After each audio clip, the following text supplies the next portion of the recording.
I use cameras and lights for a living, so it really pains me to look like this on a video call. I can see 10 problems with this setup, and the first 4 I can solve really quickly without spending any money. The first mistake is having the camera below eye level, a very unflattering angle. I'm going to stack a few books under the laptop, looks better already.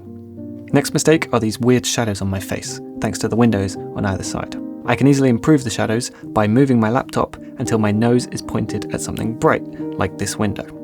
Now I look less exhausted. I got a free makeover thanks to the sun. The third mistake is the distracting light behind me. That window doesn't have curtains, so let's move somewhere where the bright window isn't in shot. Then I'll turn off this lamp because that's distracting too, and make sure my nose is still facing the window in front. The fourth mistake is having a cluttered background. So I'll throw stuff outside the frame so I can pretend I'm a tidy person, and then I'll move away from the wall so the room feels a bit bigger. This is looking much better after raising the camera, facing the light, avoiding bright backgrounds and decluttering. But as a filmmaker, I should be able to do better.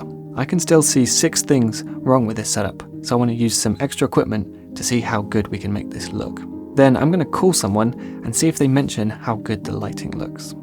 So mistake number 5 is using natural light. During the day it's no problem, but as soon as it gets dark, my Zoom call looks like this. So it's worth putting a light behind my laptop. Nothing fancy, just facing it upwards so it bounces off the ceiling, creating a large, soft light. Much better. The 6th mistake is using a built-in microphone. A cheap USB mic like this will sound way better than the built-in mic, but I'm going to use an audio interface so I can plug in a more professional one. This is the built-in microphone. And this is the external microphone. I think it sounds better. Now, avoiding those 6 mistakes will put you ahead of almost anyone you have a call with, but sometimes we've got to go above and beyond. Let's go for Zoom Overkill with this lighting gear, because there are 3 more mistakes to avoid.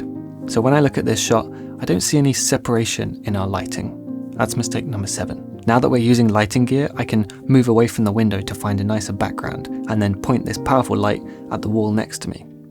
I don't want the light to hit me directly because that creates harsh shadows, so I'll set up this black sheet to block the direct light. Now the light only reaches me after bouncing off the wall, so we have nice soft shadows. Next, let's set up a light behind me and bounce it off the ceiling to illuminate the background slightly.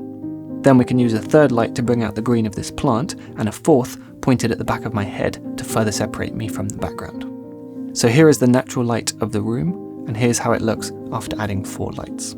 I think I stand out more now that the background is darker than my face. The 8th mistake is using a built-in webcam. So I've connected my trusty Canon T3i to my laptop via this HDMI switcher. You don't actually need a switcher for this, you can always use something like this to capture the HDMI output from the camera. The benefit of using an external camera is that I can set the exposure manually, and I've got a more detailed image, but more importantly for a Zoom call, I can fix mistake number 9, which is looking below the camera. Whenever I call someone, this is what they'd usually see, my eyes looking down at the screen. But if I use a teleprompter, I can display whatever's on my screen right in front of the camera's lens. Now I can see the person I'm calling, and they see this instead of this.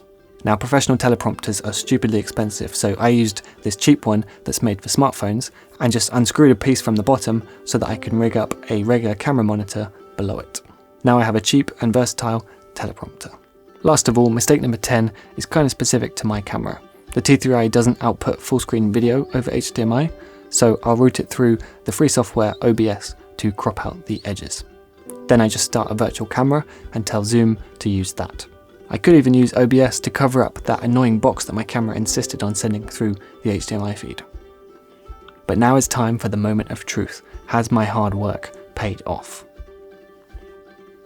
I used my crappy Zoom setup to call my parents, and then I hung up and called them back a moment later with better lighting and the teleprompter setup. I was ready for a big reaction, but they didn't say anything about the lighting I'd spent hours setting up. We talked for a few minutes before I had to ask, does this look better than a normal Zoom call that we've had before, would you say? Simon, that looks shit. That looks absolutely crap. I can't believe that you'd even call us with such a terrible setup. After I'd shown them the lights on and off, I finally got what I was searching for. I would say you look more cinematic. You don't look flat. So there we go. If you spend hours building the perfect Zoom setup, you can get a compliment about it. but you might have to fish for it. Before you go, I have one more idea to make zoom setups even more overpowered. I usually color grade my footage, so why not color grade my Zoom calls? Let's switch to a more expensive camera that will give me a clean HDMI feed. I'll hit record and bring the footage into my computer to color grade it, then create a LUT.